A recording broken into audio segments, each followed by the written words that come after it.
Le choc à Lyon, donc, après cette agression au couteau d'une jeune femme chez elle, alors qu'une croix gammée a été découverte sur sa porte, ainsi que le couteau.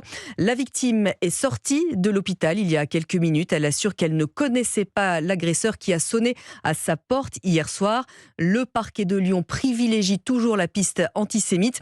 Noémie Loisel, vous êtes la correspondante d'Europe 1 à Lyon et on imagine que l'entourage, le voisinage, est encore bouleversé à midi par ce qui s'est passé. Oui, c'est le choc pour les habitants. Cette mère de famille de 2 enfants de confession juive est connue de tous.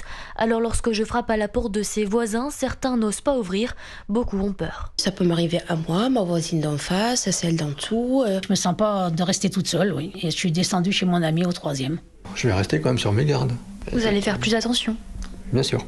L'une des pistes privilégiées est celle de l'acte antisémite. Pourtant, pour cette voisine qui habite depuis plus de 15 ans dans ce quartier, c'est l'incompréhension. On est tous unis. On a vécu avec des juifs, des bouddhistes, des athées, des chrétiens. On n'a jamais eu ce souci, on n'a jamais eu ce problème.